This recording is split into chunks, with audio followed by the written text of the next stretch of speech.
it's funny you mentioned your Sacred Creator course because I was going to ask you to talk about it. It's Okay. Oh, it, great. it's really weird you brought it up.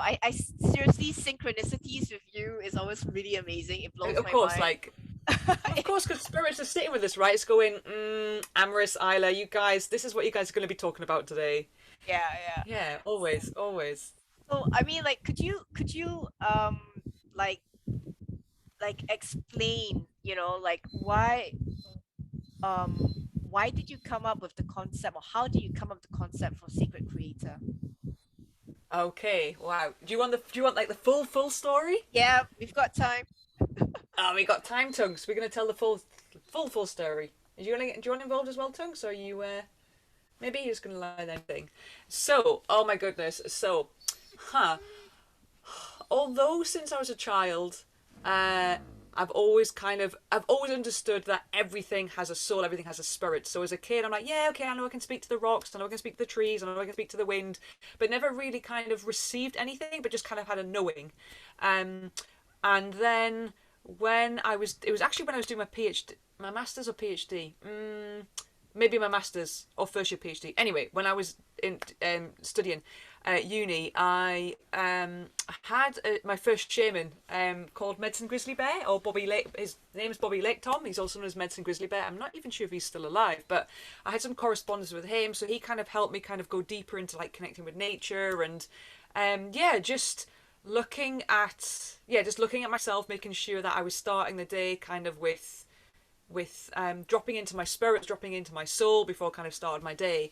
But it was actually when I was 30, so I've been on this journey now deeply for 9 years. So it was when I was 30 and I was not in a good marriage. So Tunkasila and I, not in a good marriage. It was physically abusive every now and again, but every day like emotional and mental torture in terms of abuse. And it got to the point where I was just like absolutely rock bottom, and I just didn't know what to do. Didn't know what to do, and I really did contemplate suicide, and I didn't because of Tunkasila, because I was like, I'm not gonna. It's not fair for me to kind of, for her fate to be in my hands, and then to not know what would happen to her. So, very very thankful for Tunkasila for all of her teachings, but also that one as well. But there was a woodland where I lived at the time, and I used to go and visit this woodland every day, and there's this beautiful tree that I would sit on, and the tree grew like at a bit of an angle, so it kind of came out and then it was horizontal and then went up, and I would sit on this tree, and just because of its natural my weight on the trunk, it would kind of bounce, and it was so reassuring. So this day I was up in this woodland on this tree, and like the snot, the tears, blah, everything, right? And just crying my eyes out, and I heard someone say, "You are enough." And instantly I stopped, because I was like, oh my goodness, there's a farmer that's just been stood behind me, like watching me the entire time. And I was mortified. I was like, I'm so embarrassed this farmer's watching me. And I looked around, and there was nobody there. So I went back to like snotting and crying. And I heard it again, like, you are enough. And I realised it was the tree. And I was like, oh, and there's something like much deeper going on here. So I kind of went onto this journey of this deeper connection of like, come on, Isla, you've been aware of this for such a long time, like, let's explore it now. So I've been on this 9 year journey myself, and it was actually in a very first vision quest that I did, where I received a symbol. So it's a sacred creative symbol. So I received a symbol, and my guides were just like, draw this because you're going to use it. And again, right, I was kind of like, oh, I'm kind of connected to spirit, and then I'm back into ego, connected to spirit, back into my ego. And as I got this symbol, I then was like, oh, what am I gonna use this for? How am I gonna use this? I'll draw it anyway. But of course I was like, I don't know how I'm gonna use this. And then later on, I then got the words like sacred creator. The symbol makes sacred creator, and it's almost like, I am a canine wellness practitioner, or an intuitive canine wellness alchemist, which I guess describes more about what I do. But it's not, in order for our dogs to have their best life, we actually have to be looking at ourselves and wanting the best life for ourselves, right? So we're still focused on like, it doesn't matter about me, don't worry about me, it's all about my dog, what my dog needs. And I'm like, that's not true. It's like, it's all about your dog, therefore it's all about you. And I realize a big piece that is missing in the canine industry, and actually not just our canine industry, not just for dog guardians and dog professionals, but for most humans in Western society, in modern day society, are stuck in their survival strategy, which we could call the shadow, which we could call the ego, which we could call fear, whatever we want to call it. We are literally operating, like you said, in that hamster wheel. We're just operating on this cycle that is a huge distortion. And so what I realize is like, wow, I've been there. I know what it's like to be in that very deep, dark place of rock bottom, and nobody deserves to be there. But now that I don't, I literally, even when those challenges come, like we talked about just before, when these challenges come and they're sticky and they're icky and you don't even want to be there, but you just have this trust and knowing and awareness of it just means that there's work to do, that something's coming through that you're ready for to kind of process and purge. And that's really what Sacred Creator is. Sacred Creator is about trusting, seeing, experiencing and living from the sacred that you are. We are all sacred, and the creator that we are all creators. But we kind of don't quite understand what that creator is, because when we live in a survival keeps operating in our present day but from the past, or operating our present day but trying to kind of predict the future. Both of them are survival strategies. So it's about kind of, well, it literally is reprogramming. It's creating new neural networks from a science perspective, from a shamanic, earth-based, indigenous wisdom perspective. It's connecting to our soul and opening up our heart consciousness. It's like getting people to feel, I always say, don't think it, feel it. Allow your heart to speak, because your heart cannot lie. Your mind can. Your mind makes up things all the time. Your mind looks for evidence that isn't true, that isn't the truth. Whereas when we tap back into our heart consciousness, which is Tunkasida's with me if you can hear her, like that's where our dogs live and operate from. That's where all non-human animals live from, is from their heart. They're responding from the heart and allowing their physical body to feel that and then respond as a result. So it's getting people to get back to their sacred selves, and as we're in our sacred self, we become the creator. And that means, I create, I choose the words I speak, the thoughts that I want to have, what I want to bring forward, what I want to manifest, what I want my life to be, what I want my dog's life to be, even from that perspective of going, wow, like my dog has got challenges right now, I've got challenges right now, but I trust that there is also something for me to learn from here, for me to have like medicine, as I refer it to, seeing the magic and the mystery of life. And so Sacred Creator is this beautiful, I think it's beautiful, this beautiful journey that we all go on together. We're all on our own journey, but we go on it together as a group, where we build our sacred hoop. We build our medicine wheel, our sacred hoop that's outside of us. We make it strong, we make it clear, we make it bright, we kind of shake hands with our allies, so that our allies are strong, which means that when we do have an element of fear that comes up, or a trigger, or something from a past experience shows itself, we actually also shake hands with that, and it becomes an ally, because now we know how to work with it, rather than it being kind of in the shadow, like we've talked about in the unconscious of going, well, I don't even see it, but it's kind of consuming how I live my life based on the thoughts that I have about myself, about others, about what my dog should be, how my dog should be, or how it shouldn't be. When we live from that place of the sacred one, and when we live from that place of heart consciousness, we're like, wow, even in challenging times, like everything is perfect. We just have that trust of like, why, like, what is it that I'm supposed to learn here? What is it that is needed here? And so that's kind of what Sacred Creator is. It's this journey into the medicine wheel, where we start in the south, and then the west, and the north, and the east, and within, and we just collect, almost like on a computer game, right? When it's like, choose your character, so this is your character, and then like as you go throughout the game, like as you go through the different levels, like they get harder and harder. It's like, oh, I've got this baddie that I need to get is like now even more complicated to get. But on that computer game, you collect things, right? So you have like a little backpack, but you've collected so many things that it's impossible for all these things to be in your backpack. So on the game, you click a button and it's like, oh, these are all the things in your bag. What do you need now? That's what we do in Sacred Creator. It's like we collect all these tools to go, right, okay, right now, like I've been triggered by something, or right now, like, oh, my heart is so heavy, or oh, I just feel really sad, or like last week I did some work around my will center, and I was just, I worked with Elder actually, and I was just crying my eyes out, not because I was sad, just like my body is telling me that I just need to cry, I just need to release. And there's a beauty in that as well. Like one of my clients says to me is like, I just need to be strong. I need to be strong for my family. I need to be strong for my kids. I need to be strong for my dog. So I'm going to hold it together. And like that, crying is strong. Crying is strong because it's basically saying that you trust to show up, you're prepared to show up fully, and that you are strong to cry, you're strong enough to release and be raw and be open and be vulnerable and therefore be authentic. Like that is like, how's that not strength?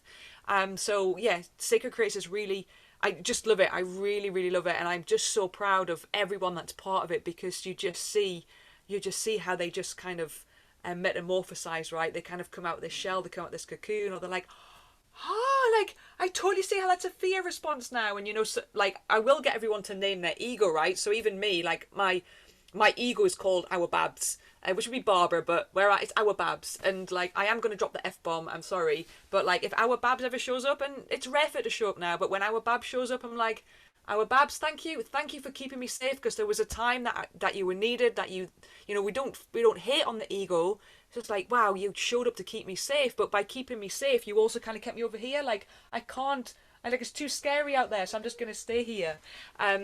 But yeah, when the ego now shows up, I'll just be like, thank you, Our Babs, thank you so much for keeping me safe. It's like, it's a different time now. Like, it's not needed. I see you. So Our Babs, just, you know, shut the fuck up and sit the fuck down.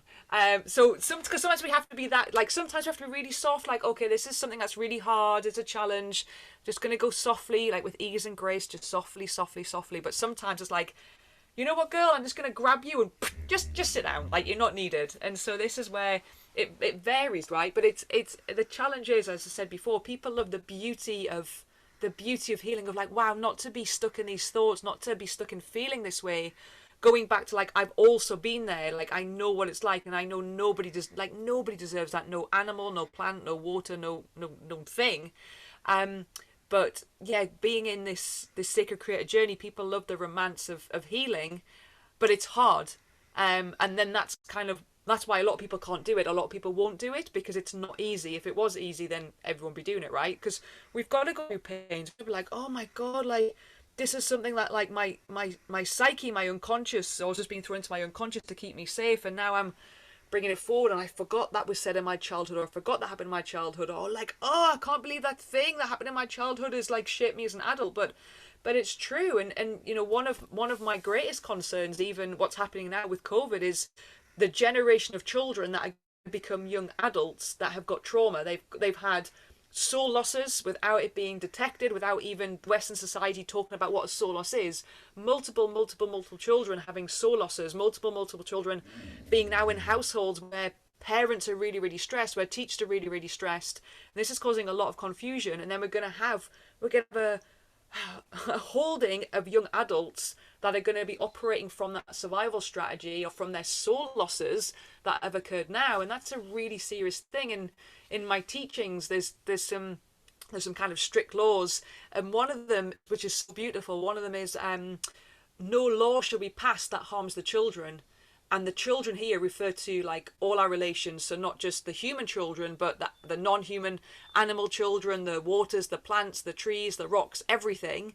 But also no law should be passed that harms the children over the next 7 generations. So it's not just like the generation now, it's over the next 7 generations. These decisions are made based on, okay, if we do this, how does this decision that we make now affect the next 7 generations? So it allows us, as we do this work ourselves, like some of my clients that are not in a great place with COVID, or because of how their children are being affected, or just how they're being affected.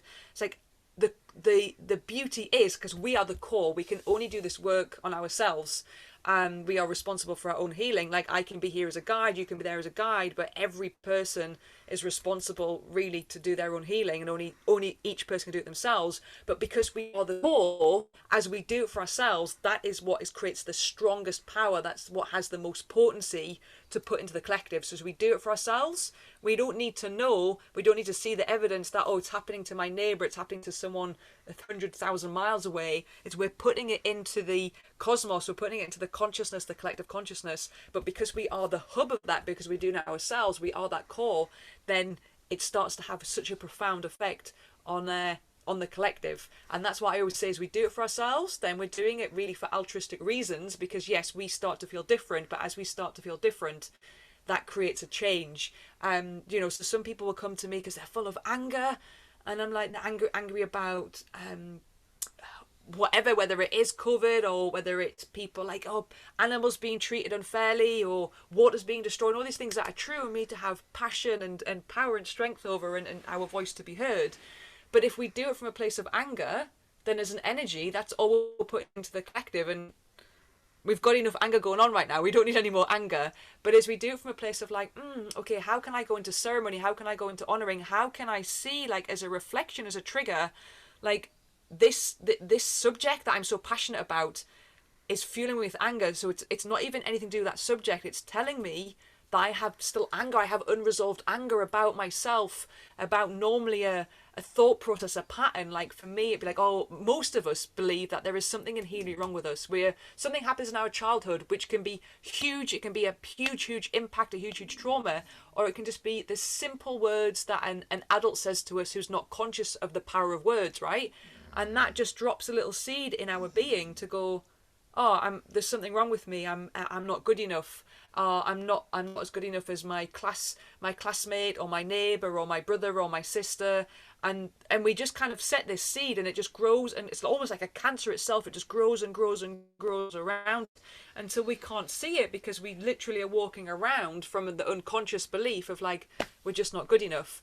And so I'm here to kind of like, from that human perspective, of to kind of drop that bomb and blast those walls away, so that you go, huh, you are love, you are sacred, you are divine, you are a creator. Let's get you onto that trajectory, and away we go, even when those triggers come, those challenges come, and how we get to see them. Knowing that the psyche will always protect us. So the psyche will only ever hand us a wound, a pain, a trigger, a trauma, a survival strategy when we're actually ready to go through that journey, no matter how kind of grueling it is at the time. It's almost like a little bubble. I kind of explain it as like we're climbing a mountain, and we're like, yes, I can nearly see the top, woohoo, we're climbing this mountain. And then we're almost getting the top, and then this cloud moves, and you're like, oh, what? You kidding me? Like, oh god, okay, keep climbing then, climbing. Yes, okay, we need the top.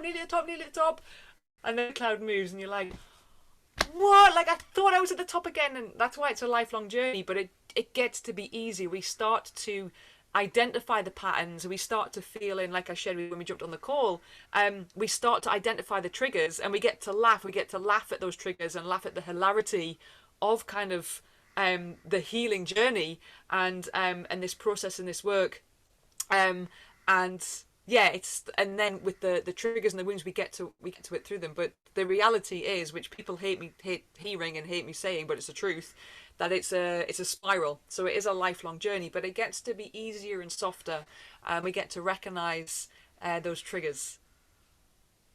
Wow. You know, because like my own journey was, like I was really fucked up. I'm still unfucking my mind to today. I'm a work in progress, as I shared with you earlier. um you mentioned soul loss. What is soul loss? Mm. Do you know, so one of the things that I do for dogs and people is soul retrieval. So there is yeah, so in modern day psychology, it would be classed as dissociation, where like, and the best example to give is more like a physical sensation where someone may be involved in an accident, or with their memory. So someone may be involved in an accident, and they're like, well, do you know, I can remember like moments up to the accident, and I can remember like waking up in the hospital. Don't remember the event of the accident itself at all. Or someone may have had an accident or a trauma, and they're like, I can't. It's like, I know I haven't got like nerve damage, but I just can't. I literally cannot feel this part of my body. It's almost like it's disconnected. So they're kind of like the best examples to give in terms of soul loss. But we also kind of are a soul, and our soul is fully in us, but it expands out as well. And what happens is, when we are going, when a traumatic event is happening, whether it is emotional trauma, mental trauma, physical trauma, so that our body doesn't feel the full blow of that trauma, just part of the soul just goes boop. It literally just jumps out of the energy body. It jumps out of the being, the vessel that it's in, and just kind of gets stuck, just gets kind of lost. It kind of hangs around. So it's what is called a soul loss. And so soul loss is very, very natural, because the soul loss, for example, I mean, it can be as severe as like a trauma, right? But it could be as something as I see you in a supermarket and I look at you and you make eye contact with me and smile and I go, oh, what?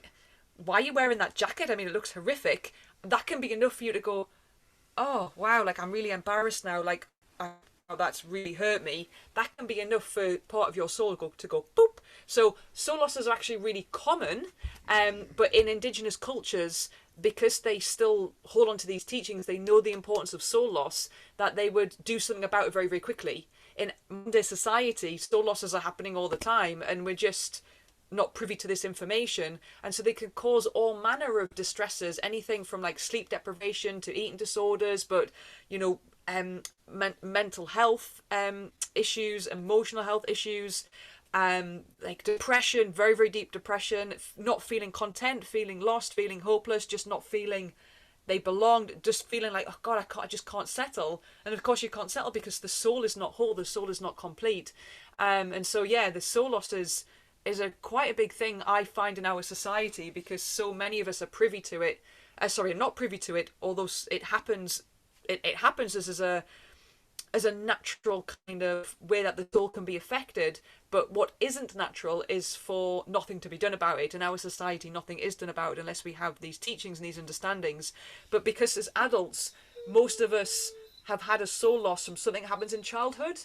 We grow up, we develop having had a soul loss or multiple soul losses, and so it just forms who we are as an adult. And so often in our adult life, and we need these what are called soul retrievals. So from a shamanic perspective, for a blood shaman or a shamanic practitioner like myself, you kind of go off and search for the soul part or soul parts that need to be brought back, and it's really interesting because sometimes they come back really quickly, and sometimes you've got to do a negotiation, or certainly in my experience, you've got to negotiate to that soul part. Normally, if it's like a young child, well, they'll just be like that.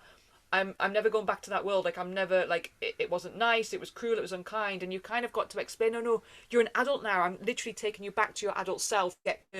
You have full responsibility. You get to choose who you speak to. You get to choose where you go. Like I'm taking you back to your adult self. And then, you know, sometimes the soul part will come back, and sometimes the soul part will still ask for a negotiation of going, well, okay, I'll come back, but under these conditions. And often the conditions are actually really interesting. They're very fun and playful, like, and very childlike. But are incredible, the feedback that I receive from them, the instructions that I've given to the adults that I've done a soul retrieval on, and they're just like, wow, like I can't believe that instruction was so simple, but how it's just made me feel so youthful, so young, so full of life and fun. And now I get to see the joy of life. I get to actually see life, but from a different perspective. So, you, so with humans, we have soul loss. How about animals?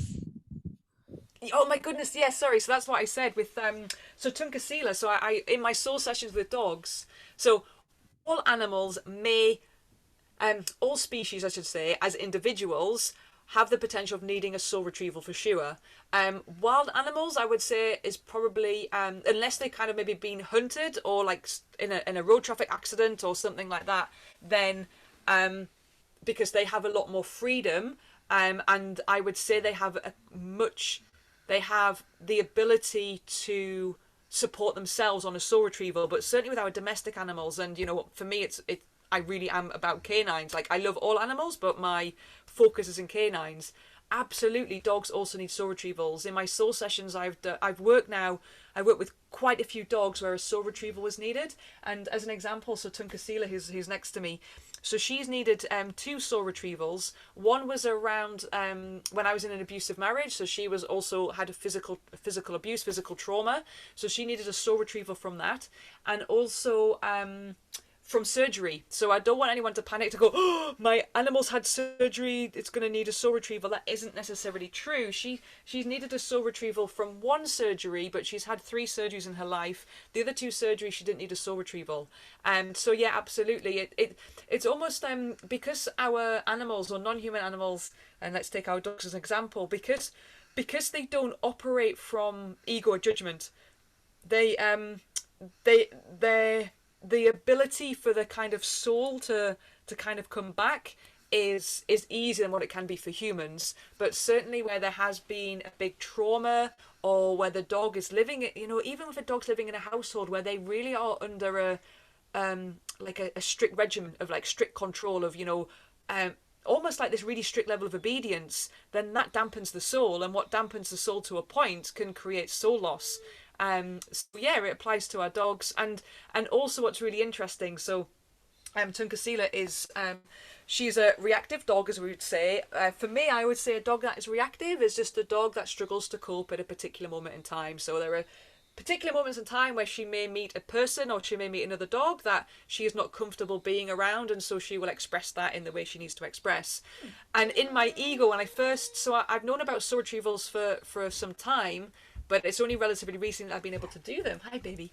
And in my ego, right, I read about soul retrievals and I was like, oh, well, that's it then, isn't it? Like, I'll be able to do a soul retrieval on Tunkasila and she'll become the dog that I can let off lead on the beach. I can take her into the town and meet all these people. Like, oh, that's what she needs. She needs a soul retrieval and it'll fix everything, of course. And the beauty is she has had a soul retrieval and she's still reactive. She still struggles to cope at moments in time. And when I connected to her in terms of literally connecting to her soul and asking her, like, oh, but you've had a soul retrieval and I know you have, like, why are you still reactive? And it was really beautiful because she was like, yeah, my soul is full, my soul is whole, my soul is complete, but my physical body is like in terms of its biochemistry, is still having an experience, it's still has learned something. And because then dogs are kind of more primitive and primal than what we are, they haven't got the cognition to then have the rationale and logic. She's like, my body is still going to respond how it knows to respond chemically. And I was like, it's so interesting. And so what has happened with her soul retrieval is her recovery time. So it could take her maybe 3 or 4 days to recover from an event that made her need to kind of react. But now it can take her 10 minutes. Now even she can be like that, yeah, it needed to react because this thing was too close. It's gone now, let's carry on with our walk. So for me, that's profound. Like, that's the difference. And because I'm so removed now from this whole need of fixing things, because from my perspective, needing to fix something is it's very distorted, right? It's still come from a place of ego of, wow, we can fix something, rather than from a soul perspective, why am I having this experience? Why am I on this journey? Why is the dog that I'm coexisting with showing up in my life to also help me learn and develop, but also learn about myself, what triggers, what traumas, what wounds am I operating from? So often when we're in this mindset of fixing, it can be because it's like, wow, I actually need to fix myself, but that's too painful and too uncomfortable right now that I don't even look at that. So I'm going to look at that mirror, right, that reflection. I'm going to focus fixing on my dog, because the reflection really is, I need to look at, like, not fixing because everything is perfect already. Like, the way that everything is yeah, we can refine, we can polish, we can develop, we can evolve, we can expand, but everything in this moment is already perfect anyway. So stepping away from this condition of fixing things and looking at it as an experience, rather than, what the media tells us, what adverts tell us, what books may tell us, of like, oh, your dog should not be doing that, your dog should not be doing this, or your dog should be doing this, of, oh, I can make my dog overcome. And in certain situations, of course, that's true. Like, if we've got a dog pulling like a steep train, like, that might not be so wise for the dog's body and our body. But just in terms of how the dog is showing up, like, why is that a problem? Like, our dogs are individuals, they're not machines. Like, I always laugh thinking, like, it's like the dog's read the manual, right? It's like, oh yeah, we've read the dog manual about how we should be. Like, boys, have you seen this? This is how we should be. Like, it makes me laugh, right? Because, like, everything, like, as a conservation biologist, I'm focused on biodiversity, the variety of life. And I'm like, our dogs come together as the variety of life. We come together as a variety of life so that we can all learn from all these different experiences, rather than going, okay, my dog is doing this. Like with Tunkasila, I'm like, she is who she is, and that is a great learning journey for me. Why do I expect her to be anything else or anything different? It's almost like having a manual for humans, right? To be a human, we all should like going to nightclubs, eating fish, and going to bed at 10 p.m. Like, I don't like going to nightclubs. I do like eating fish, and actually I love going to bed at 10 p.m. But that doesn't mean to say that's right for everybody else, because, again, we show up as individuals, as the variety of life, having all these experiences coming together as a collective. So it's the same thing with our dogs. So, yeah, I've done a fair few soul retrievals, and equally sometimes where where I kind of was just like, oh, I wonder if a dog does need a soul retrieval here and the dog hasn't. But at times where the dog has needed a soul retrieval from anything and everything from, yeah, having a really traumatic experience, like a dog coming over from a different country, just transported over to England, that just being such a shocking experience for the dog needing a soul retrieval, the dog having birthing trauma, the dog having an operation, the dog having like having to separate from households. So again, it's such a huge eclectic mix, but that is specific to the dog's individual, what wants a soul retrieval and what doesn't. So it's not to say like if your dog has had surgery, your dog is going to need a soul retrieval. If your dog has, if you've been in a divorce where and the dog is now in a different home, your dog is going to need a soul retrieval. That's not true. But in terms of, yes, do dogs need soul retrievals? Absolutely. And one of the things that can make it more problematic, actually, or more of a challenge, is if a dog has been neutered, which, you know, most dogs are, because the animal is not full anymore in terms of its body. Sometimes, not all the time, but sometimes a full soul retrieval can't be done because the animal is not full in itself. So I find that really interesting as well. Wow, a lot, a lot for me to think about. Because Yeah, sorry about that. no, I love this. I love listening to you because it every time I have a conversation with you, and I've had quite a few now, but every time you just give me a lot to think about and reflect about, like how am I, behaving right now? Am I conscious of my behavior? Am I self-aware? Do I realize what I'm doing is affecting my animal at the same time? Because a lot of the times, because I do rescue work, cats, dogs, and you know, most of the time we come across cases, or people, they tell me like, oh, I don't want my dog anymore, I don't want this cat anymore, and I'll say, why? And it's like, they could like, oh, it's especially for a dog, oh, it's not behaving, it's not doing whatever I want, it's not eating its food, it's basically they come up with a lot of excuses, or it's and very emotional words that they use is like, it hates me, is not respecting my commands, it's not listening to me. It's like literally, like Yeah. it's humanizing them in a, Mm. and sometimes and when you say things like, like we are dealing with our inner demons, and then if we can't deal with it, we are reflecting it on our animals. Yeah. So whatever we are complaining about them is actually we're complaining about ourselves, you know Yeah. you You know know, I had so one of my clients. It's so like, I'll give you two examples actually. So like one of my clients was like, you know, I love my dog, but oh my god, I get so impatient with him. And I'm like, interesting. What is it about yourself that you have impatience over? Like, why do you get impatient with yourself? And they're like, what? And I'm like, it's true. Like, let's just stop for a moment.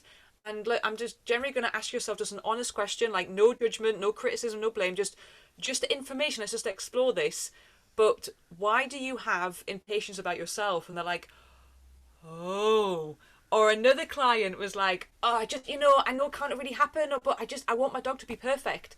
And I'm like, okay, well, where does this striving for perfection come from? And describe to me what in your eyes is perfection? Like, where does that come from? And, you can work it out that the dog is just reflecting actually what it is we need to heal from. So from that case of the perfection, it was like, again, a childhood where mum and dad, it was like the typical Stepford Wives family of like the perfect home, the perfect family, and the conversation of like, oh, well, we want you to strive to be the best. We want you to win. We want you to come at the top all the time. And when you don't win and when you're not the best, then, you should have tried harder. You should have tried harder.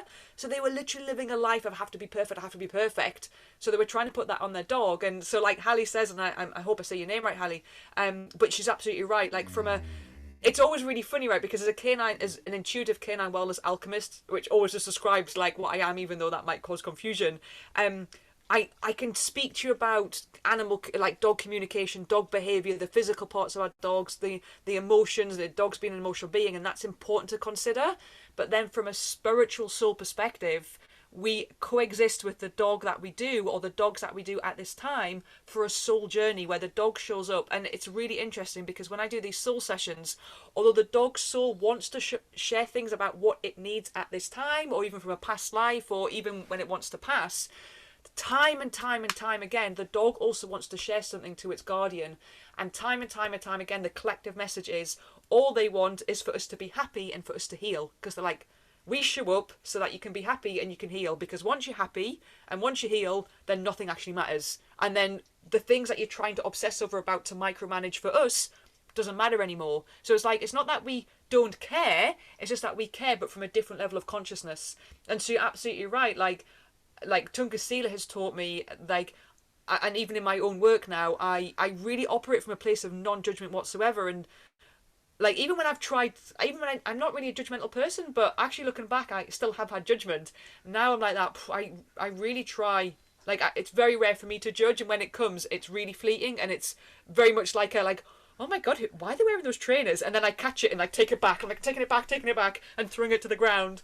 But our dogs, literally from a soul perspective, they need soul work. They are soul malnourished. They can be soul dampened. So they do need soul work themselves. But then equally, there's always a conversation. Like, I did a soul session for a dog yesterday, and whilst he needed help himself and support, again it then went to the guardian of like, this is the message that I have for the guardian. Like, why doesn't she laugh anymore? Why is she so focused of rummaging through these things, trying to find the next thing that's going to fix me? When it's like, that's not necessary. Like, it's like she's distracting herself from going within and healing from within. So this is beautiful, beautiful soul message of why our animals show up. And even from a shelter perspective, right? Like, I've worked in rescue, and I know there is so much suffering in one of the groups that I hold. Like, sometimes I can connect to what I refer to as the collective conscious of canines, where I just kind of like, it's almost like as a holding, I'm speaking to the collective conscious of canines, and they'll just send information to me. It doesn't happen all the time, but someone asked a question to them of like, how do you feel about all this suffering that we place on dogs, and as well as other animals, but the question was about dogs. And the message that came through was just, again, from just a place of non-judgment and ego, because the soul doesn't exist from that place. And they were just simply like, do you know what? Suffering is a vibration. Suffering exists. So whilst it exists, individuals of every species that are on this earth have to go through suffering to feel it, because it's something that is real. It's something that is a consciousness and an intelligence. So it's almost, it gets passed around. So until the vibration of suffering just dissolves and is no more, like individuals of every species has to also feel that to know what it's like as the collective. And there's also, and I really don't mean this in an insensitive way whatsoever, it's just a sharing that I've received for myself, is because our dogs, like we are simply a soul in a human body right now. Our dogs are a soul in a canine body. So we have been many things, we will be many things, so will our dogs. They also come for a soul purpose, a soul experience, to have the experience that they're having. So even when we're on this path of like, okay, I understand that I'm a soul, I'm still kind of feeling into what this actually is and how I explore life from this way, we can understand that a little bit more for ourselves, but we still kind of forget that everything that is alive also is a soul, or should I say is a soul.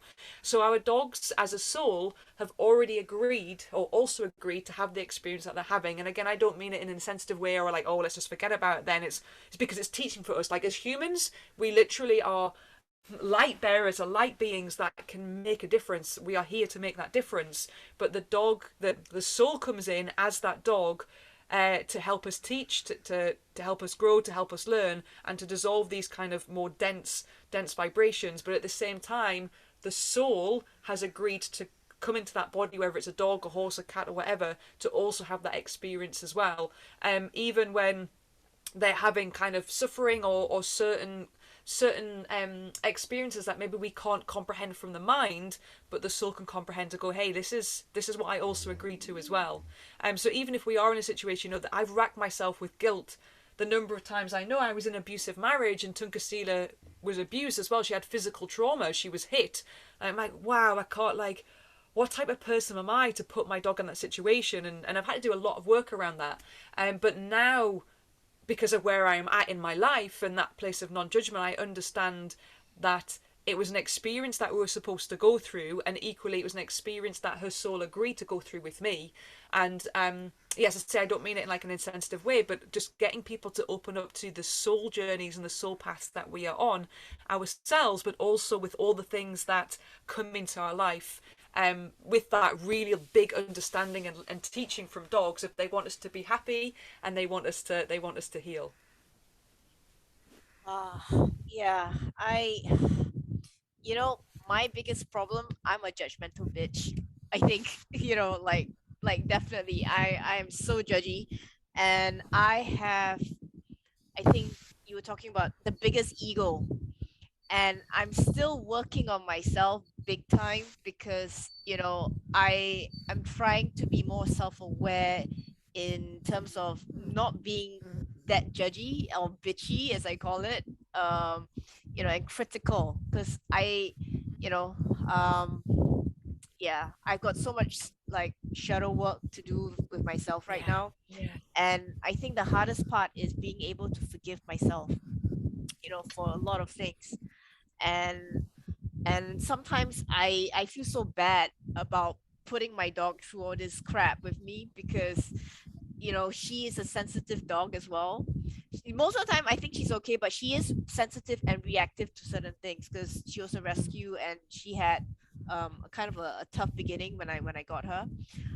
So it's like I try to catch myself not losing my temper with her, because sometimes she's barking at something and I can't fucking, I open my door and I poke my head out my flat and I can't see fucking shit. And it's like, why are you, doing that? Can't you just shut up? You know, and I just sometimes think like, oh man, like, oh, Amrys, there you go again. you know, um, I'm just losing my temper, and I think, and it's not so much her. It's because at that moment in time, I'm doing something that, I'm being frustrated about, or and I'm just taking it. I'm literally taking it out on her. You know. yeah, yeah. Do Yeah. you know? I absolutely. It's that. It's again. It's just she's showing up exactly to show you what it is to heal from. And so again, where it's like, wow, I am. Again, there's this beautiful phrase, right, of like, as within, so without, as above, so below. But nothing else. It's almost like when we live from inside out. So we're like, wow, okay, I'm literally existing, exploring life from within, so inside out. Then like I talked about within Sacred Creator, it's because like we are our sacred hoop is strong, and we're living from heart consciousness. We're literally being led by our heart. Our heart is our advisor. Our heart is our counsel. But when we are led from outside in, then that's when we live kind of like from fear and these survival strategies and the shadow work, which again is like a spiral journey. But again, it's always a reflection. So when we are being when we're judging somebody, or someone is making us feel angry, and so we're like, oh, I'm just really angry with them, or I'm frustrated with them. It's the reflection of, again, what is it about ourselves that we're frustrated about? What is it about ourselves that we're still holding judgment over? And so again, everything becomes a reflection. And so like when she's barking, or you're like, oh, just shut up, I'm getting so cross with you. It's again, well, why do you hold that about yourself? And that is again, I mean, this is deep, deep work. I'm not kind of brushing under the carpet, and I'm not kind of dismiss it, because it's it's a lifelong journey. And sometimes, some of the stuff that I've had to go through to overcome with my shadow work, my survival strategies have been deep, has been it's that's why I know it's hard work. Everything that I talk about is because I've done it myself, and I continue to do it myself, and that's the beauty of it. But then equally, your dog has also agreed from a soul perspective to be with you at this time, to be in this situation with you as well. So again, that's why we can feel really guilty often about like, oh my god, I've just shouted at my dog again, or like, oh, I realize now that I've kind of got this work to do on myself, like, oh, what am I putting my poor dog through? And again, we don't judge ourselves. We send it love, we smile, we recognize that as a victory. But again, through so that we can learn, so that we can know better and be better, and kind of, start to come from this place of our heart as our advisor, but knowing that our dog as a soul has also agreed to coexist with us at this time, to be part of that healing journey with us. And that's why, yeah, from a physical perspective, there's all these things that we can look at to go, okay, how do we understand dog body language, dog communication, how do we feed our dog correctly, how do I support my dog that maybe is scared or anxious or fearful, and all those things are right. But from a soul perspective, it's like, wow, and how incredible is my dog to literally show up as teacher, as elder, as sage, to be part of my healing journey, to be here, to stand with me and support me, to go, sweetheart, this is also why I'm here, because this is what you need to heal from. And that's what I find so profound and so beautiful from that soul perspective of, like, literally it's almost like, and yet again they sacrifice themselves. I mean, in that sense they don't, because they will have been many things, they will be many things, and their soul has agreed to it, but it's just like, and again they show up so beautifully, that as a message, as a teacher, as a reflection, as medicine, right? Of, okay, what is there still for us to explore? And that's why I say, like, non-human animals, they don't have belief systems, they don't have self-limiting doubts. In terms of the soul, no matter whether we're a human or a dog or whatever body we're in, the soul exists from non-judgment and non-ego. The soul doesn't even comprehend what ego and judgment is. Non-human animals do not exist from judgment or ego, and that's why they're just so beautifully short to go, hey, do you know what, don't worry about it, it's fine, you've had a bad day today, it's all right, it wasn't as bad as what it was last year, it wasn't as bad as what it was 3 years ago, it's all right, just keep going. And the victory is, even if we have to, like, oh, I've just shouted at my dog, the victory is when we recognize it. That's the victory. We've recognized it and gone, oh, okay, yeah, I'm still in it. There's some work to be done there, and that work, as I say, it's not easy. It's really, some things can be easy, but some of the work, some of the wounds that we have, like, we kind of do. I mean, that's the reality. Like, otherwise we just get stuck and trapped in this cycle of, like, oh, why is my life like this, why do I feel this way? But the reality is, some of those wounds that we have to hand over and kind of put to the earth, just hand out and kind of say, like, come out of me, it's hard, because equally again it makes us feel vulnerable, and our ego is so good at keeping us trapped. Our ego is so good at going, oh, but if you do that, what if? But if you do that, people might laugh at you. But what will other people think? And so it's you slip, right? You slip into that. Do you know what? Yeah, you're right. I'm just going to stay over here because it's much safer. But the only thing that we can do is to blast through it, is to feel that fear and to just step into anyway. Like, a lot of the stuff that I do because I'm actually shit scared. My fear tells me, like, my ego tells me, oh, that's a really bad thing. People are going to mock you. It's going to go really, really wrong. Like, you're going to be hated upon.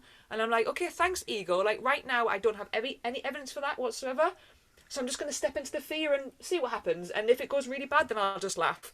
So I'm constantly proving my ego wrong. And the more and the more and the more that we do this, the more and more and more that we trust. And therefore, the more and more we become authentic. But reality is, of becoming authentic, it means we have to be transparent and also vulnerable, and they're two things that the ego doesn't like, because it's like, oh, but if you're transparent and vulnerable, that means that you're exposed, and oh, what happens? And that's why this is beautiful.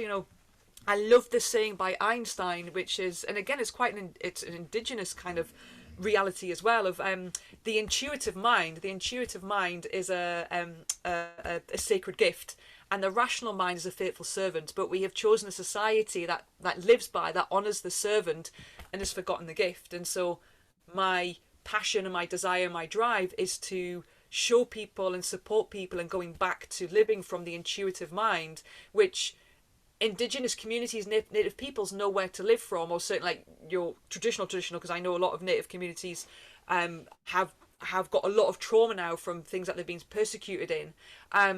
It's not that they're immune to the ego, they just have such a knowing of a trick. It's called the trickster, right? They have such a knowing of how quick it is for the ego to go, oh, and they're again telling you that don't do this, don't do that, that they do so much work around the intuitive mind to make it strong, to go, hang on, am I thinking this, or am I feeling this? Hang on, is this from fear? Like, am I telling myself not to do this from fear, or because it's sensible?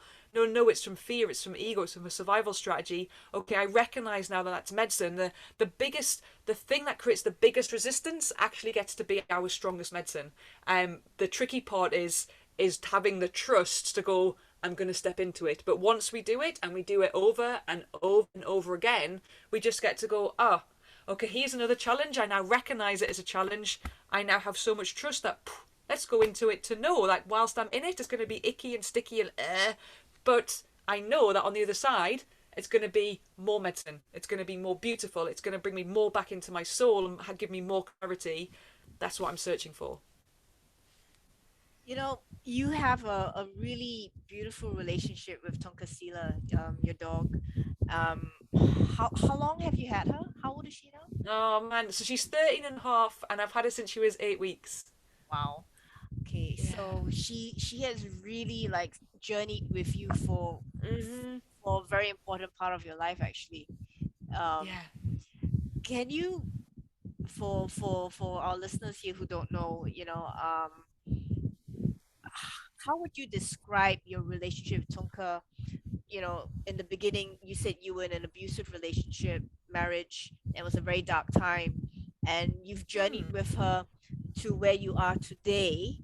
And it's a two-way street. If based on what you're sharing is that you're doing a lot of work on yourself, and she's teaching you, but at the same Yeah. time she's also on her own journey through all that.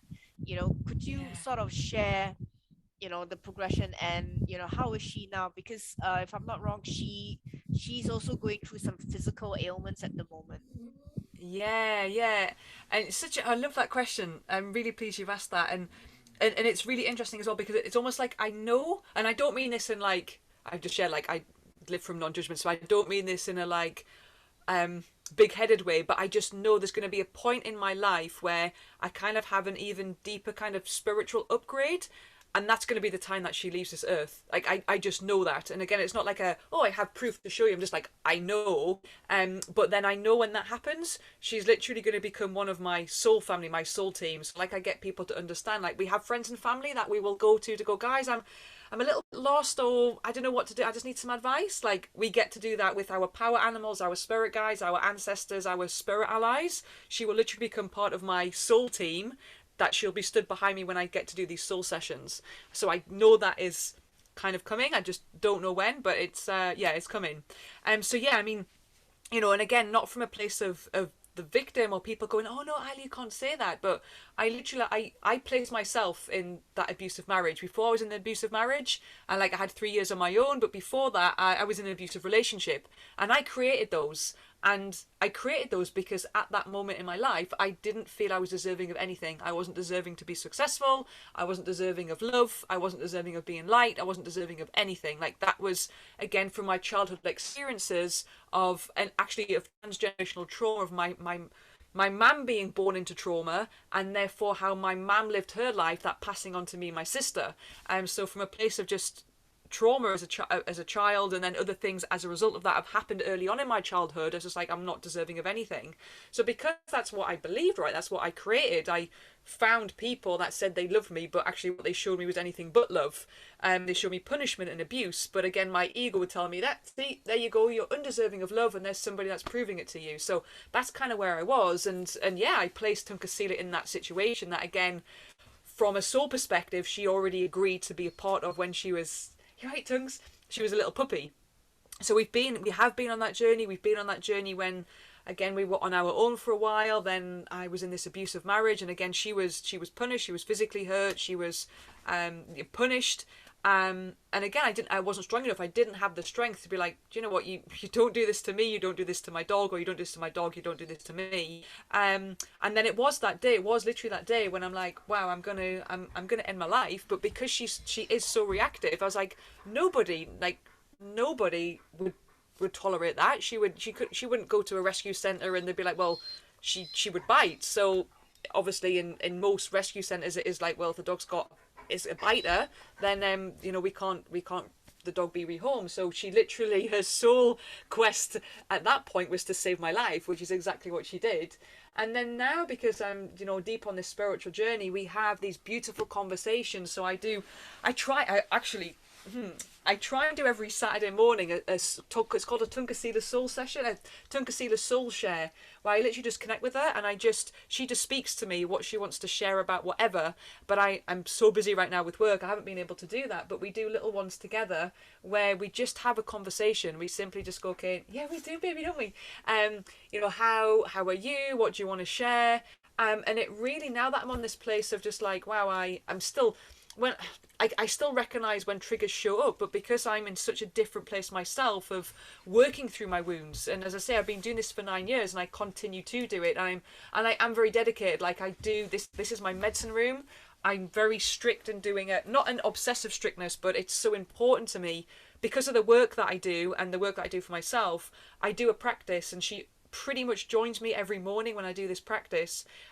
So it's almost just like when she does something, I'm like, yeah, and it doesn't matter. I mean, not from a careless place, or like I'm not gonna. She's like very rarely off lead, for example. I'm not gonna allow her to react and bite a dog or anything like that. But from that perspective of like, you know what, someone's coming, she's probably gonna react. I can just put some distance in. Oh, she didn't actually react, or she did react, but it's okay. So I'm just so chilled and relaxed, and not really like she needs to express how she needs to express, because I understand her and I see her now very differently. It's like I see beyond the physical dog that she is, and I see it all, that she comes to me in my dream time, she speaks to me, I do healing on her, she does healing on me, she brings metaphors, she brings teaching, and we have just to like, yes, sweetheart, do you know what, if the postman's coming and you need to bark, then you need to do what it is you need to do, because you are also in a body that's having these experiences. So now we're on this kind of soul journey together, where sometimes if I'm doing a soul session for a dog, she'll come and advise me about what the dog needs, or she'll just be with me. Or sometimes in soul sessions for dogs, where I've worked with a dog, like the souls come through, but there's almost, it hasn't happened very often, but where the soul almost has been a little bit hesitant, like she'll literally come in, and so she'll show the dog like, no, it's okay, and this means like the dog is in a different place, the dog isn't physically here, but I'm just bringing the dog's soul into my medicine room. And so she'll then come in and just kind of say to the dog, no, look, it's okay, like I'm here. And so yeah, we're now on this just beautiful soul journey where I can check in on her physically. So yeah, she has got, I mean, she had cancer, which apparently was the type of cancer it was is an aggressive form of cancer, but at the moment, like, there's no sign of it, so we think we've got it all, which is really, really good. But her physical body, yeah, her physical body is really slowing down. So she some days struggles to walk, other days, like today's a bit of a better day, isn't it, Tongues? But particularly this time of year in the UK, it's like we're in where we live, it's like -2 right now. And so yeah, her physical body is failing, but again, we can go down the route of like, oh, I feel sorry for her. What does my dog need? Oh my goodness, is she in pain?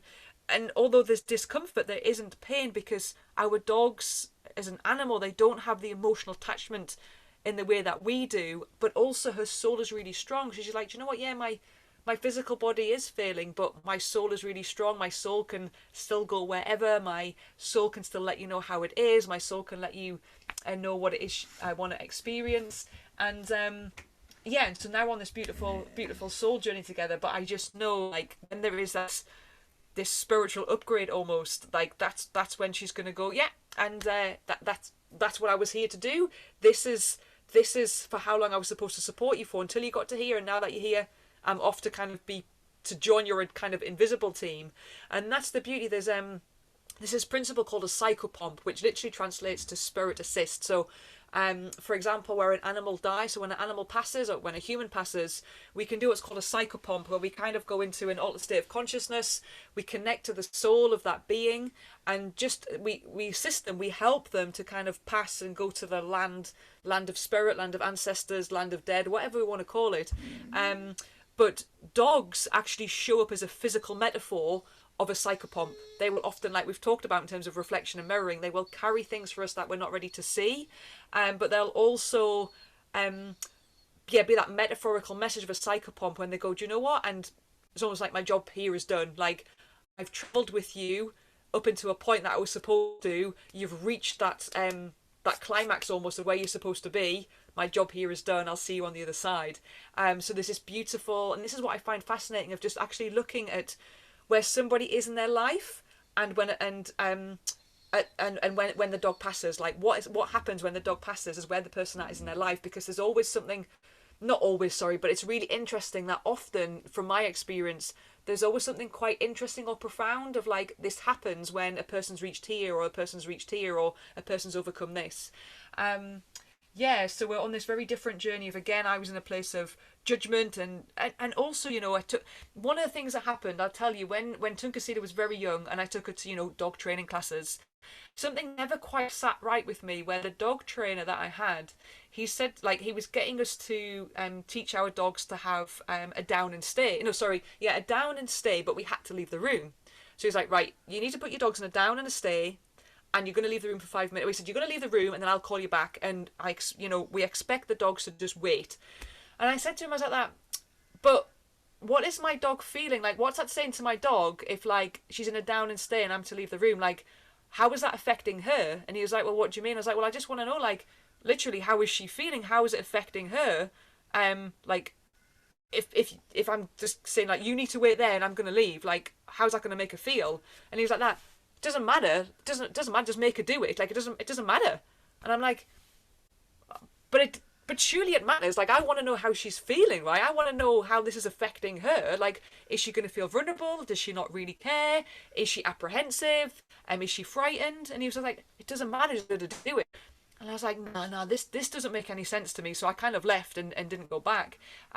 So yeah, we kind of have been on that journey of like, oh, people are telling me, this is what a dog should be doing, and again I'm like, it doesn't make sense, because as a human, like, I know how restrictive it is if I'm told what to do when I need to express myself in the way that feels right, not from a place of being selfish or mean or unkind, but my dog also has a voice. My dog also has a need to express themselves, otherwise I'm creating like almost pressure, right, where they're just going to explode and blow. But yeah, we've been on that journey, and now we're on this really deep spiritual journey where, like, on a morning she always asks to come in the medicine room and I do my practice, and then I will connect with her to see how she is, or we do this longer soul session.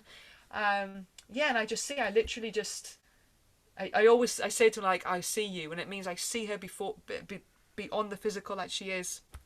I see her as this soul that she is, and her soul is just this wilder. I mean, she's just like this old, ancient, wise grandmother, this old grandmother before there was any traumas or survival strategies, or like she just knew how to be with the land and knew how to honor herself and knew how to honor all of life and be with all of life. And that's really the messages that she brings, which is now just so beautiful to see. And it's like, that's what I want every dog guardian to see in themselves, but also in their own dogs as well. Wow. You know, you mentioned your sacred creator. You know, does, you know, is there a prerequisite or, you know, kind of person that should join, um, you know, your course, or I don't Uh, know. do you know? It's really funny. So, because I'm so full of trust that I'm just like somebody. So a client might say to me, "Ida, I'm so sorry. Like, can we reschedule? Like, something's come up." And I'm like, "Do you know what? It's perfect timing. Everything is always perfect timing, whether we understand why it is or not. Everything is perfect timing." So with Sacred Creator, it's almost like I trust that the people that are supposed to be in that circle are the people that's supposed to be in it. They've already had a soul agreement, right? Their soul has already agreed, like way even before they maybe arrived on this earth, to go, and on this date at this time, I'm going to be part of Sacred Creator. So I already trust, like, whoever's supposed to be part of it is supposed to be part of it, because as a guide, like, I am there to hold the space and to bring the teachings, but I also know that everybody that is part of it brings their own medicine. And that's why I love doing group work, because we kind of potentize, we alchemize this stronger holding as we all kind of come to bring our own medicine. Even it could be like people in the group that don't really see eye to eye, because they're triggers for each other. So we get to go, okay, how are you two being the medicine for each other? So that's the beauty of it. So there's no prerequisite. The only thing I say is, like, I will normally offer for people to have an exploration call with me, just so I can feel more into them, they can feel more into me, because sometimes I'm just the catalyst of their spiritual journey. It's like we have this exploration call and they go, wow, Sacred Creator sounds amazing, but not at this time, or there's maybe I don't really like your style, or, and again, I don't take anything personally. Like, if you have like a spiritual coach that takes things personally, then they shouldn't be your coach. So I don't really take things personally, because I trust from a spiritual perspective. Like, we've had this call because something bigger and something profound is going to happen, whether it is they become part of Sacred Creator, or I'm just there as the catalyst, that puts them on their spiritual journey to then find this person or to go off over here. So we do also have the exploration caller that's an offer, and then yeah, there is that honest share of going, do you know what, it's sometimes it's going to be fun, sometimes it's going to be confusing, sometimes it's going to be shit, sometimes it's going to be painful, but that's the whole point. If you were just like, oh, Sacred Create was really easy, then I haven't really done my job, because that's the whole point of, as we kind of work within and do this inner work, there are going to be times when it's like, oh my god, this is taking me back to when I was a kid and this teacher said this at school, or my parents said this, or I've just had a massive realization, and oh, I just feel so bad about it, or so angry, or like, that's where it isn't always easy. But then that's the whole point. This work isn't easy, because if it was, then everyone would be doing it. So yeah, there's no like, you should be at this level, or you need to do this, or you need to do that, because it's like, hey, wherever you are at is perfect. Like, because there's no judgment wherever you're at, and if Sacred Creator speaks to you and you're in it, then you were always going to be in it anyway. So that's the only thing I would say about Sacred Creator. Yeah, because like say like for me, because I don't know, I'm not one of those.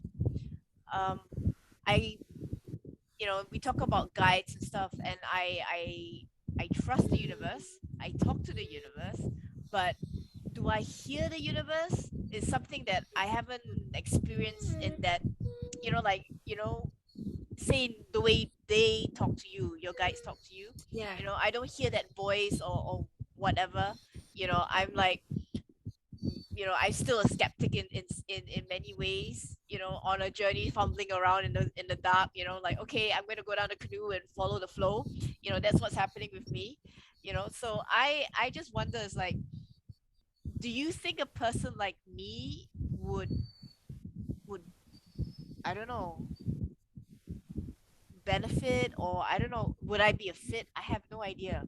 Yeah, oh my goodness, yes. I mean, this is the thing, right? I mean, I know that you come or you've been to my journeying groups on a Wednesday night, right? And it's almost like I say, look, this is not special. Like, it is, I mean, it's special, it's sacred, it's profound, it's amazing. So, in one way, it's special, but I'm not, well, I was going to say, I'm not special. I am special because we're all special. But if I can do it, everyone can do it. That's the whole point, because we are a soul. We are literally a fragmentation of spirit, of source, of whatever we want to call it, whatever name we want to give it. We're just like a fragmentation of that, having this experience. And that, there was a time, okay, like, I knew I was connected to the stones, I was connected to the trees, I was connected to all of animals. I knew that I could receive information, but I never did, because again, I was just like, I know that I can, but like, maybe another time when, like, primitive Isla thousands of years ago, maybe future Isla millions of years in the future, but like, not now. But it's just something nice to know, even though it's not going to happen. But now that it happens, I'm like, if I can do it, anybody can do it. And there is an element again with the psyche and with the shadow and the ego. If like, well, spirit will speak to us in many different ways, so I always say pay attention. So like, I am so grateful that the more that I've explored this, that when I'm doing a soul session, like, I will literally get, like, I will receive words, I'll also receive a symbol, I'll also receive imagery, I'll also receive metaphors, I'll also sometimes receive smell and taste. So I'm so grateful that I kind of get to receive in different ways.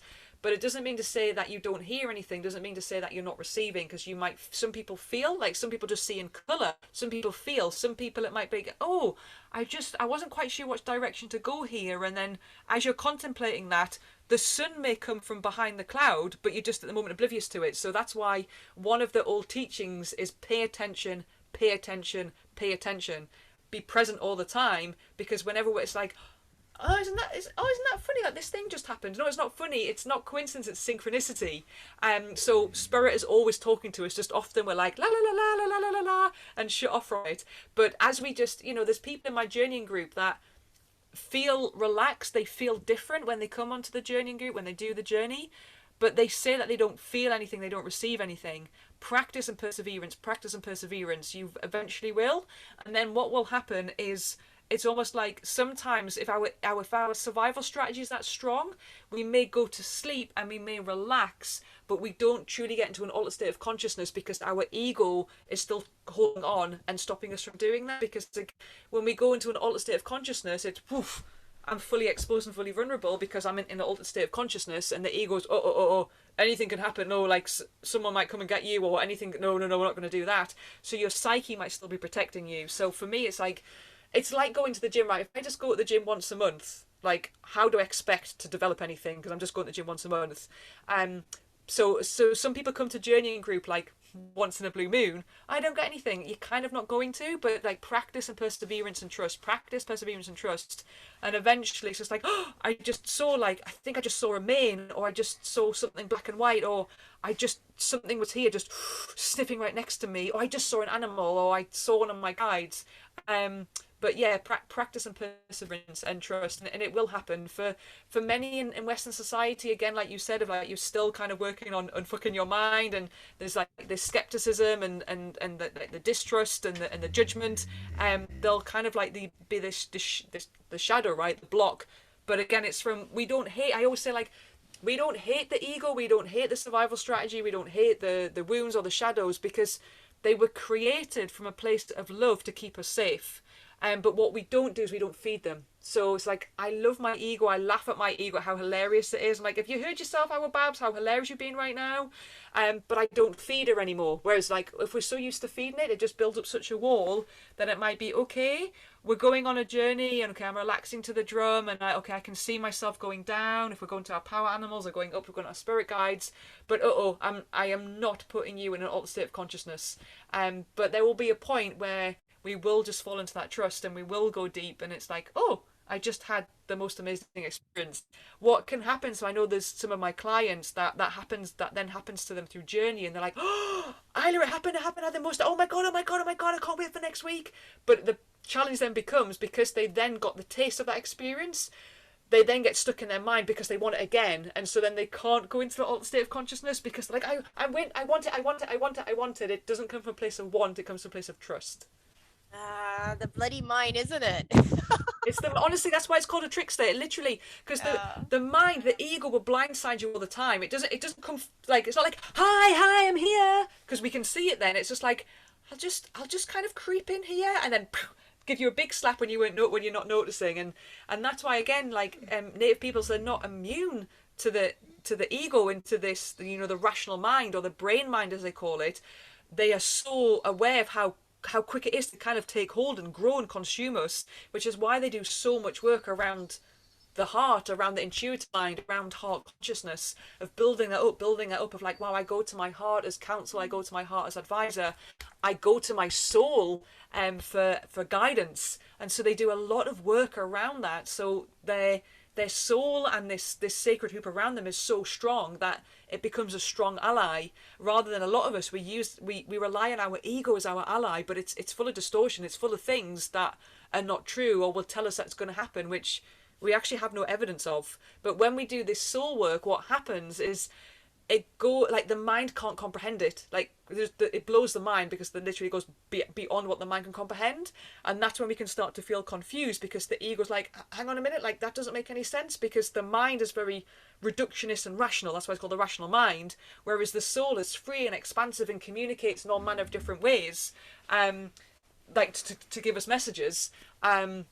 And it blows the mind. And so then when we've been caught in this living from the ego so long, it just feels, it's really, really hard to kind of, it's almost like a dimmer switch, right? It's really hard to turn that ego down, which is why, again, it goes back to practice. We practice and practice and practice and practice. And it's really funny, because sometimes people say to me like, oh, Isla, what are you thinking? I'm like, oh, I wasn't thinking anything, actually. I was just nothingness. I was just in this space. And it's really interesting, because some of the people in my Sacred Creator group, because I just started Sacred Creator again this year in October, now that they're going through the process themselves, like, their friends or colleagues are saying to them, like, literally, like, are you okay today? And they're like, I'm fine. Why? I don't know, you just seem a bit flat. And I'm like, it's not flat. It's like, that's not what they're seeing. What they're actually seeing is your true self. And what they've been so used to seeing is kind of like your survival strategy of like, oh, you're normally quite stressed or aggressive or reactive. But now that's starting to fall away. What they're actually seeing is like your true you, which is just like, this is me. I'm full of, okay, I'm understanding, trusting, non-judgment, reflection. Okay, a trigger, I recognize a trigger. How do I release this? And it becomes just like how people then start to notice. But again, like I said before, because we are the core, as we do this work for ourselves, and then it gives permission for somebody else to do it for themselves too. That's the beauty of it. Yeah. The yeah. You can do it, my friend. You can so do it. I hope so. I'm working on myself really, really hard. But sometimes I think Yeah, I you I are. put You are. I think, but sometimes I think I put too much. Again, it's the mind and the expectation, you know. So it's like that struggle where, you know, like I have to sometimes stop trying to put that imaginary pressure on me to, you know, Hmm. unfuck myself at the same time. It's like a catch 22 kind of thing, you know. It's like you Yeah. want to be zen, but then, you know, you're trying too hard to be zen, and it sort of backfires sometimes. Yeah, of course, because it absolutely. I mean, yeah, this is like there's no instruction manual. It's definitely not. I would say like yeah, you like again, my group. I'll give someone an instruction, and you can see them like that, and I'm like, okay, like we're feeling this, not thinking it. Stop thinking it and start feeling it. So that's the difference. Like, oh, I'm thinking like no, don't think it, like feel it. And I remember, one of my coaches, because the same thing happened to me. I'll say everything that I do and that I teach is because I've done it and I continue to do it. But one of my coaches once asked me something, and he said to me like, oh, how do you feel about that? And I was like, ooh. And he was like, Isla, I asked you how you feel about it. And I'm like, yeah, I know, I'm thinking. And he's like, exactly. I'm not asking you to think it, I'm asking you to feel it. I'm like that. Oh yeah. And so again, it's almost Yeah, like it's rewiring. It totally yeah, is just uncoupling and rewire. You literally in this work, the survival strategy that we create with the ego, and again, it's like the survival strategy of like, oh, I have to like, I'm kind of overthinking it because of the what you have created as a survival strategy from your life. Like I know you shared before we kind of jumped on properly, that's created like this neural network, this system, the cells that wire together fire together, right? Or cells that fire together wire together. It's the same thing. Now what we're doing is we're uncoupling all of this and creating new neural networks that speak from the heart. And that's why, if we've been carrying a survival strategy around for 50 years, 60 years, 30 years, it's not yeah, going to go yeah. overnight. It's like, wow, I've literally got this network system that I've built for 30 years, and I'm just going to demolish it. So slowly but surely, but slowly but surely. And I've yeah, got and so that's I've why got like practice. 47 years of rewiring to do. Okay, you know, it's But it's like not gonna. But it's not gonna take 47 years to put it back. It's once it's like what it is. It's like you're pushing the. Oh, to begin with, like I'm pushing this giant rock. Like, oh my god, it's so hard to move. But then once it starts to move, it's like, whoa, okay, this is really falling now. yeah, That's that. yeah. That's the beauty of it. So I I think just trust that. Yeah, we can all do it. But yeah, we've got to get past the fear. That's the biggest thing. If we're really if that fear consumes, that's I mean that's the ego. That's the survival strategy. Again, we're not judging of it. We're not critical of it. It was built for a reason, for a purpose to keep us safe. But if we can't step past that fear, and then we that's what keeps us trapped. Yeah. So it yeah. becomes there's this beautiful saying of like we become both the captor and the captive, or we become both the jailed and jailer. That's exactly what we are when we're just operating from the brain mind, from the ego. Yeah, I think I spent all my years in a brain fog, and then when I was trying to use my brain, especially during my dark times, was the survival instinct and thinking and, you know, trying to like work through my head. So it's like all these years I've always relied on thinking and, you know, planning and again overthinking. You know, it's like playing chess. You know, I play chess and strategy and stuff like that. You know, like Yes, thrillers and yes. mysteries. That's the kind of stuff that I like. So it's like my brain is always thinking and talking and talking and talking. And you know, the last 2 years, especially thanks to COVID, I started to practice meditation. You know, and Mm, I'm not perfect at meditation, but it's helping me to, you know, like still my mind a lot more. mm. It's not just still my mind, but helping to be more aware of what's going in that chatter in my head. Yes, You yes, know, a lot of people think yeah. meditation is when it's supposed to be quiet, but actually it's not. It's just being more self-aware of, you know, like what's floating in your head, and then you just acknowledge it and Mm. just let it float on. You know, and yeah, so Yeah, it is this is beautiful saying by the Toltec called Matoti, and Matoti translates to like 1,000 voices in the marketplace, and that's how the Toltecs see like a lot of Westerners or humans in terms of like the amount of thoughts that we have. Imagine going to like a busy marketplace where everyone's like that, pears for a pound, pears for a pound, strawberries for 50 pounds, da da da da, like fish, who wants the fish? It's just so loud and so busy in this marketplace. That's what our brain can be like. And again, because like you've shared, when we are in a survival strategy, we can't create, because when we're in the survival strategy, we're literally telling our body like we're being chased by a lion, even if we're just thinking about like, oh, should I send that email or not? Well, let me think of all the things that may possibly happen if I send that email, what somebody might say, how it might go. But because it keeps us in a survival strategy through stress, we're literally saying to our mind, our body, our psyche, like, oh, lion, we're being chased by a lion, we're being chased by a lion. And so the only way we can be creators, which is what we are and we should be doing, is when we're in present moment of like, do you know what? I don't know. Like, this challenge has arrived, or this is happening. I kind of don't know what's going to happen, but I also know from a place of trust. But if we're stuck in like, what the last time I sent an email like this is what happened, and then maybe it's going to go to this person, and then these people are going to bully me, or these people are going to laugh at me. When we're focusing on something that happened in the past, or we're kind of predicting what's going to happen in the future, not from like a prediction, like what's going to happen, like not like a prediction of a psychic perspective, but just like worrying perspective, like, oh, I wonder if this happens or this happens, then we're stuck in the survival strategy, right? So we then can't connect to soul, we then can't connect to our kind of spirit team or the invisible realm that we are also part of, because right now, right in that moment, we're stuck in the survival strategy, so we're kind of not in the moment. So that's why with meditation, like a lot of people are like, oh, I can't really meditate so well because like just I can't switch off. That is really useful information for me, because yeah, it's almost like coming into, as I say, coming into that oneness. When people say to me, oh, what is it you're thinking? I'm like, that actually nothing. I was just kind of nothing. I was just like just present. That's what I was. I was just present.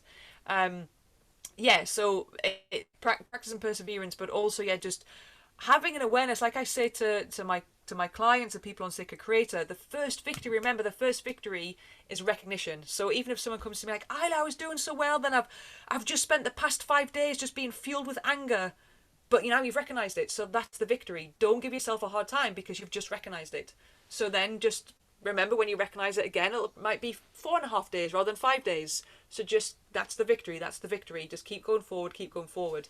As I say, I mean, I've been doing this for 9 years, right? Like, I know what it was like to be there. So it's not easy. And there's been days like when you get into it, because you have moments of elation where I'm like, oh, I'm there. I've just lived for the past 2 days just from my heart and my soul. Oh my goodness, I've got a glimpse of what that feels like. Yes, I'm there. I'm doing it.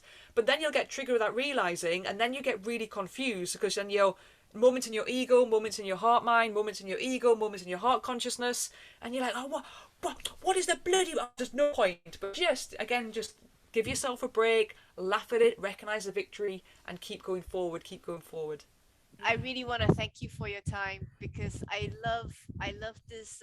Every time we meet up, it's always something to share, and every time you share something, it gives me a lot to think about, and for me to work on, So I don't know. Like I said, I look at you as a mentor, as a teacher, you know, and Thank you. definitely as That a means so friend. much. Yeah.